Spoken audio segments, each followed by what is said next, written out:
안녕하십니까. 또 이야기를 시작하려고 합니다.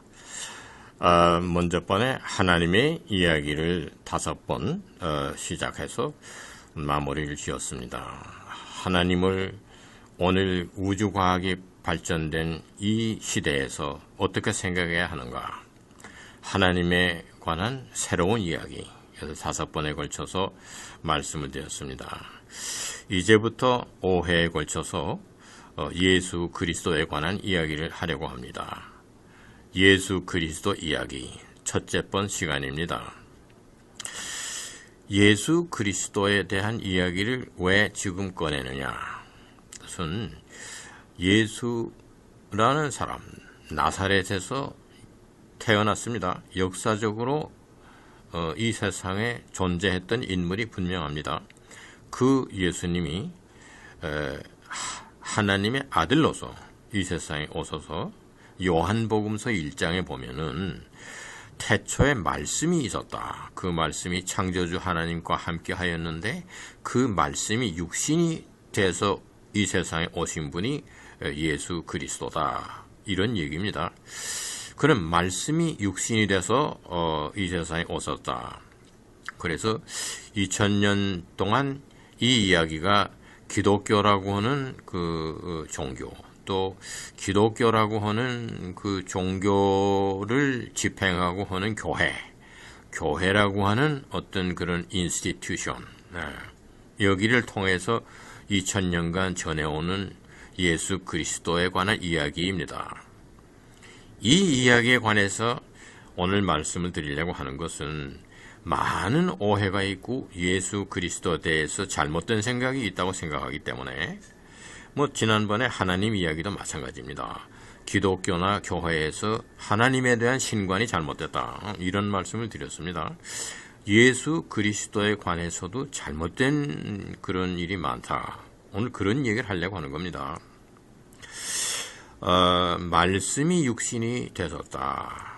하나님이 인간이 되셨다. 그런 얘기입니다. 말씀은 곧 하나님입니다. 그리고 육신은 인간입니다.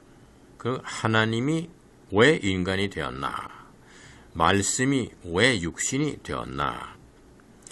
이런 것을 심각히 생각했던 분이 있어요. 그 영국에 19세기 때 캔터베리라고 하는 곳에 그 큰 교회가 있었는데 지금도 있습니다. 거기에 대주교입니다. 그 비숍 안셀름, 이름이 안셀름인데 비숍 안셀름 오브 캔터베리, 캔터베리의 대주교인 안셀름. 그 사람이 그 성직자로서 예배도 인도하고 설교도 많이 하고 목회 활동을 많이 했습니다. 그래서 영국에서 아주 유명한 성직자였는데 그분이 책 한 권을 남겼어요. 아주 좋은 글입니다. 그 제목이 라틴어로 쓰여 있습니다. Cur Deus Homo. 그거는 왜 하나님이 인간이 되셨는가? 라틴어로 그런 뜻입니다. Cur Deus Homo. 왜 하나님이 인간이 되셨는가? 이런 거에 대한 그 글을 썼어요. 아주 라틴어로 썼는데 참 좋은 글입니다. 거기에 읽어보면은 하나님이 그 인간이 되신 이유는 목적과 모든 관심과 그것은 하나님 쪽에 있은 겁니다. 우리가 예수 그리스도를 어떻게 이해하느냐? 인간을 위해서, 인간의 죄를 대속해 주기 위해서, 속죄를 위해서 오셨다. 그런데 그 안셀름 대주교의 이야기는 그 하나님이 신이 인간이 된 데는 신 자신의 관심사와 하나님 자신이 원한 거와 무슨 하나님의 목적과 의도가 있어서 인간이 되신 것이다. 포지션이 그렇습니다. 지난번 하나님 얘기하는 데서 거의 마지막 번에 5째 번인가 제가 말씀을 드린 기억이 납니다. 그것은 나노의 세계입니다. 나노의 세계에 있는 작은 존재, 거기에 미생물들입니다. 바이러스, 그 다음에 무슨 세균들, 효소, 사람 몸에 소화시키는 그런 효소, 단백질 이런 것들이 아주 작은 우리 시각적으로는 그 검색이 되질 않습니다. 보이지가 않습니다. 절대적인 암흑의 세계. 왜냐하면 빛의 파장보다 작은 존재이기 때문에 빛의 그 햇빛의 파장 중에서 제일 짧은 파장이 보라색인데 그 보라색 파장이 그 크기가 나노입니다. 나노로 460 나노입니다. 그렇게 작은 그 파장인데 그것보다 더 작습니다. 300 나노라든가 400 나노라든가 350 나노라든가 이러한 사이즈를 가진 미생물들입니다. 그 미생물들에게 무엇인가 신호를 보내서 연락을 합니다. 그것이 나노포토닉스입니다. 그럼 나노포토닉스는 우리가 무슨 정보를 보내주는 겁니다. 왜냐하면 그 미생물들의 하는 일이 우리에게 크게 필요하기 때문에 그렇습니다. 예를 들어서 삼성전자에서 나노 스케일로 그 반도체를 만듭니다. 그 용량이 굉장히 커집니다. 그 조그마한 거에 처음에는 8기가인데 그게 16기가고 그 같은 사이즈에 지금 32기가가 들어가고 또 똑같은 사이즈인데 64기가가 들어갑니다. 이렇게 그 사이즈는 마찬가지인데 그 안에 용량이 늘어날 때는요, 그 안에 메모리하는 그 부분이 자꾸 축소되는 겁니다. 그래서 나노 스케일로 내려갔는데 그렇게 작은 거를 만들어내는 연장이 없습니다. 그런 도구가 없어요. 없는데 그 현미경으로도 안 보이는 겁니다. 그런데 사는 미생물들에게 과업을 주는 겁니다. 그래서 이런 걸 만들어 달라고 연락을 하는 겁니다. 그렇게 연락하면은 그 미생물들이 자기네들은 모릅니다. 그런 걸 만들어서 무엇에 쓰는지 그건 모릅니다. 반도체에 지네들이 만드는 것이 들어가서 얼마나 유용하게 인간 사회에서 사용되느냐 하는 거는 그 미생물들은 모릅니다. 모르는데 시키는 대로 하는 거죠.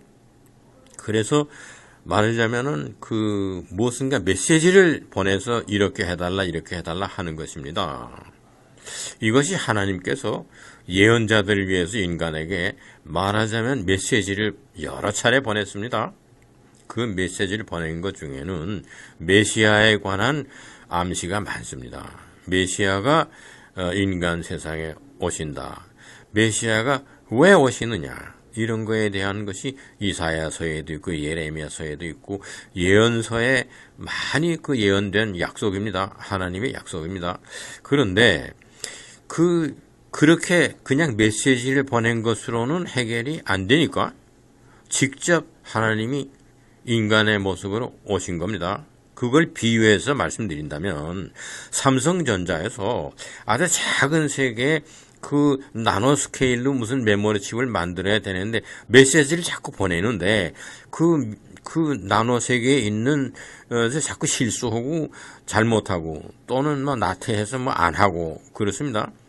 그렇다면은 그 작은 세계로 우리 인간이 내려가는 수밖에 없습니다. 직접 그 작은 미생물의 세계로 내려가서 그 미생물 중에 하나가 돼가지고 그네들이 서로 주고받는 그런 커뮤니케이션 방법으로 설명하고 이게 사정이 이렇고 이렇다. 그래서 너희들이 이런 일을 해야만 된다. 그런 거를 알려주는 것이 메시지를 보내서 안 되면 나노포토닉으로 안 되면 인간이 그러한 작은 그 나노 세계에서 일할 수 있는 사이즈로 줄어들어서 그 박테리아와 그 작은 그 존재 무슨 효소나 단백질 이러한 존재들과 서로 의견을 주고받아야 됩니다. 이런 일이 우리 세상에서 가능하겠나? 지금 삼성전자에서 메시지로 안 됩니다 이거야. 우리가 뭘 만들어야 되겠는데 이거 큰일 났습니다 이거지. 무슨 사고가 났습니다 이거. 그러면 그 세계에 인간이 축소돼 가지고 가서 인간이 가르쳐줘야 되는 거야. 이거 심각한 문제다. 이것은 이렇게 해야 되고 이렇게 하고 이렇게 해야 된다. 그렇게 하기 전에는 그냥 메시지로만 나노포토닉스로는 안 된다 이거죠. 이렇게 되지 않았나. 이건 제 생각입니다. 그래서 나노포토닉스의 나노 세계와 우리가 커뮤니케이션 하면서 무슨 그 반도체를 만들어내고 삼성전자에서 그래서 많은 유익한 일을 인간 사회에서 하는데 그 인간 사회에서 유익한 일을 하기 위해서는 아주 나노 세계에 있는 작은 그 미생물들이 일을 해줘야 됩니다. 그 미생물들이 일을 해주지 않으면 그 나노 스케일로 반도체 칩을 만들 수가 없습니다. 그런데 사고가 났어요. 메시지로 안 됩니다. 나노 포토닉스로 안 됩니다. 그러면 포기하든가. 포기 안 하고 계속해서 이 일을 해야 된다 할 때는 우리 인간이 그 작은 나노 세계로 내려가는 길밖에 없죠.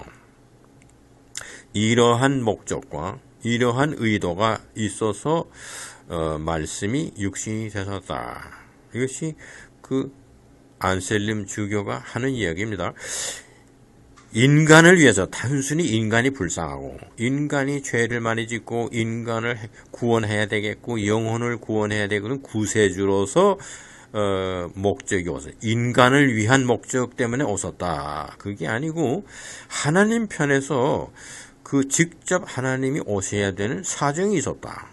인간들 앞에 나타나야 하고 그러한 하나님 편에서 무슨 사정이 있었는가 그거에 대해서 심각히 생각을 했었다. 그겁니다. 그래서 왜 하나님이 인간이 되셨나? 구르 데우스 호모.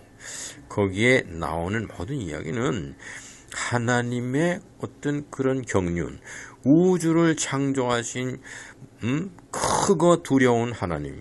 그래서 이 우주를 다스리시는 그 경륜에 인간의 우리가 작고 아주 작은 미생물에 지나지 않지만 인간의 노력이 그 하나님의 경륜에 절대적으로 필요하고 그 하나님에게는 영광을 돌리는 것이다.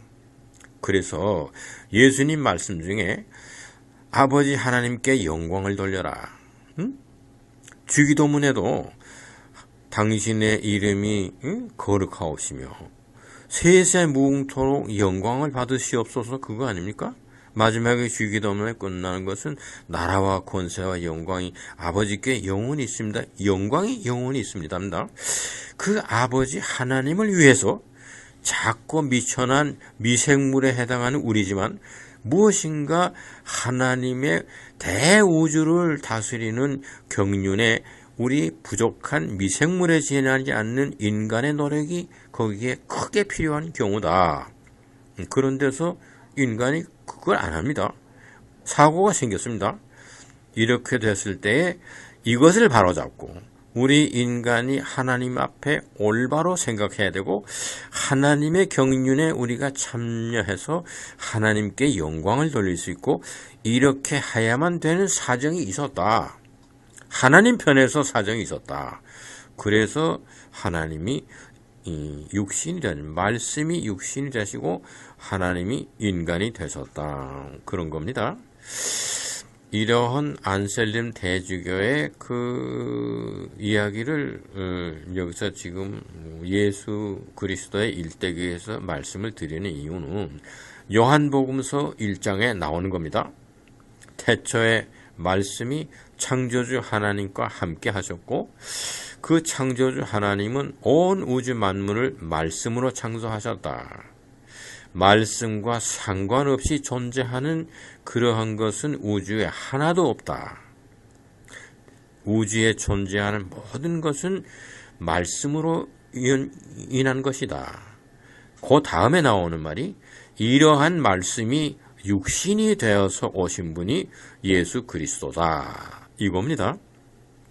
그러면 왜 말씀이 육신이 되지 않으면 안 되었는가? 이겁니다. 2000년 전에 왜 그런 일이 일어나지 않으면 안 되었는가? 거기에 있어서 그 사정이 하나님 쪽에 있었다. 하나님 편에 독생자 예수 그리스도를 인간에게 보내지 않으면 안 되는 사정이 하나님 쪽에 있었다. 그겁니다. 그래서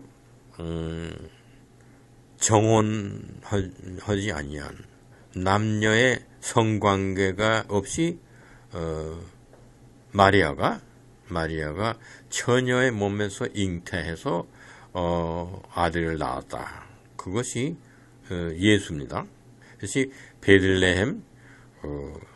베들레헴 마구간에 예수님이 아기로 태어났는데 그 마리아는 남자와의 교섭이 없이 잉태했습니다.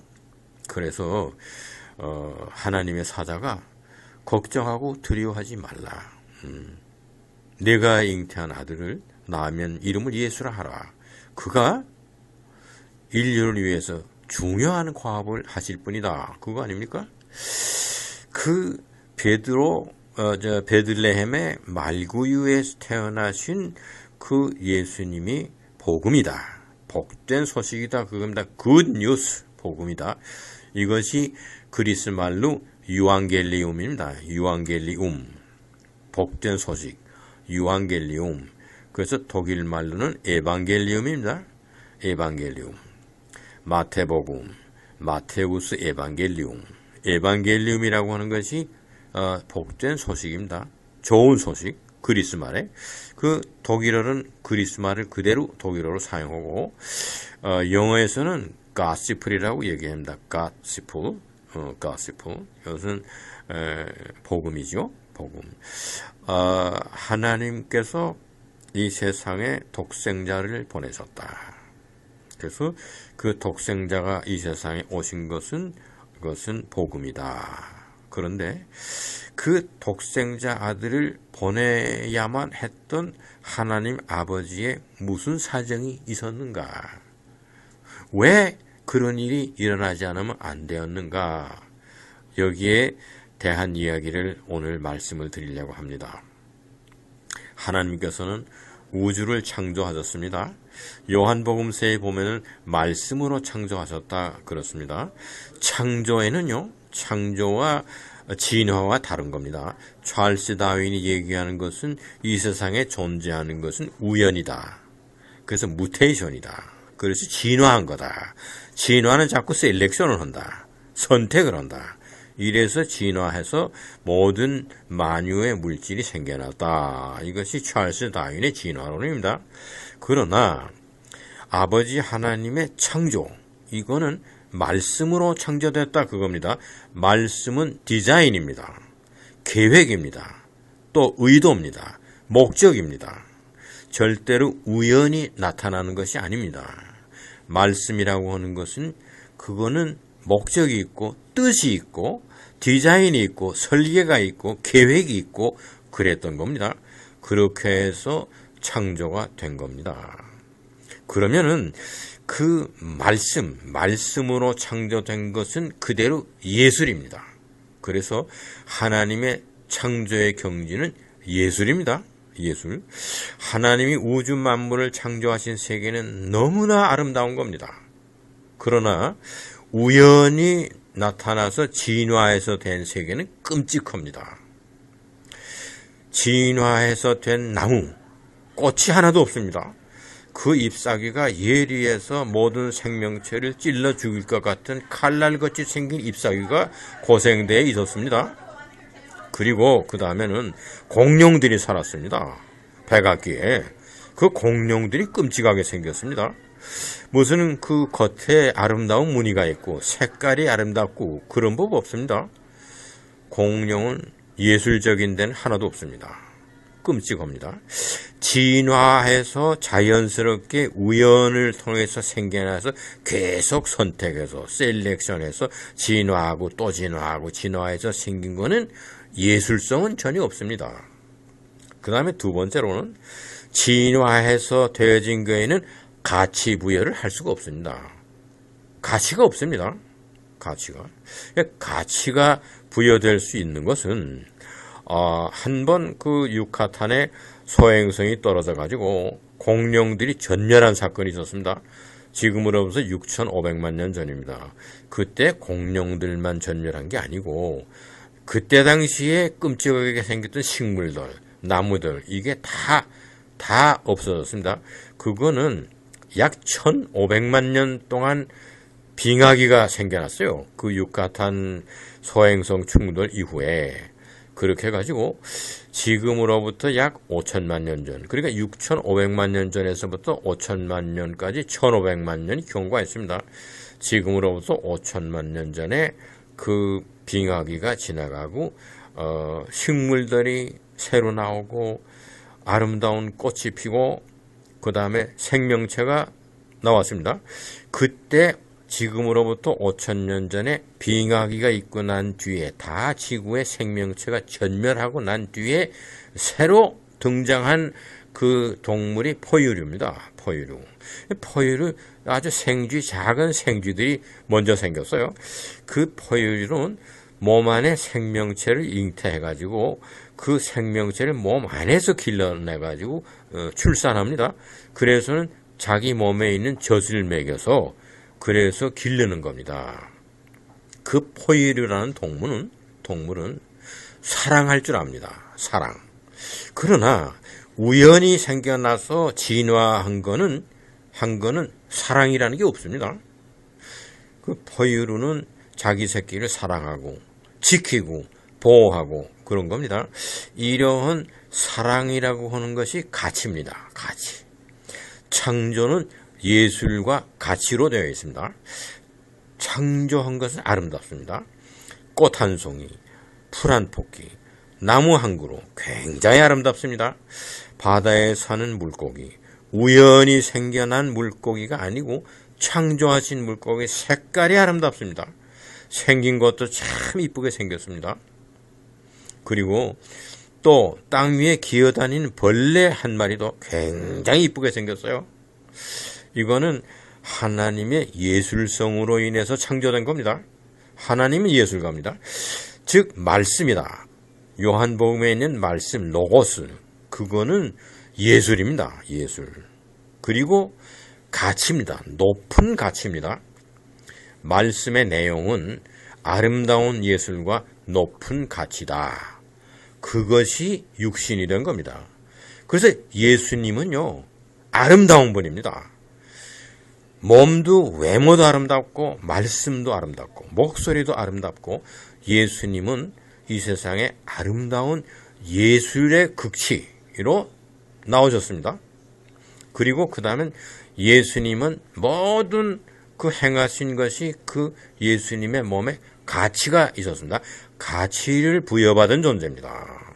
그래서 예수님이 이 세상에 오셨다. 이거는 예술성을 몸에 지니고 오시고 몸에 무한한 가치를 담고 오신 겁니다. 이것이 왜 하나님이 인간이 되었는가, 왜 말씀이 육신이 되었는가 하는 거에서 예술성과 가치 때문에 예수님이 오셔야 하는 겁니다. 하나님이 인간의 세상에 오시기 전에는, 그 이전에는 예술과 가치의 질서가 없었던 겁니다. 예술이 다 파괴되고 가치가 전도돼서 아무 가치 없는 것이 가치 있는 것으로 되고, 이렇게 된 거, 이것이 다 올바로 돼야 되는 겁니다. 그래서 아름다운 하나님의 창조 때 그 말씀의 내용은 예술과 가치입니다. 그게 전부 잘못됐어요. 예수님이 2000년 전에 태어나시기 전에는 이 온 세상의 아름다운 그 예술성이 완전히 그것이 짓밟혀지고 인간에 의해서 완전히 망가졌습니다. 그리고 무가치한 시대가 됐습니다. 이런 때 예수님이 하나님의 그 모습인데 하늘나라의 아름다운 예술성과 아주 높은 가치관을 몸에 담고 오신 것입니다. 예수님의 이 세상에 오신 이유는 무한한 가치 그리고 아름다운 예술의 극치, 이것을 다시 이룩하기 위해서 오신 겁니다. 오늘 예수 그리스도의 이야기 첫째 시간을 마칩니다.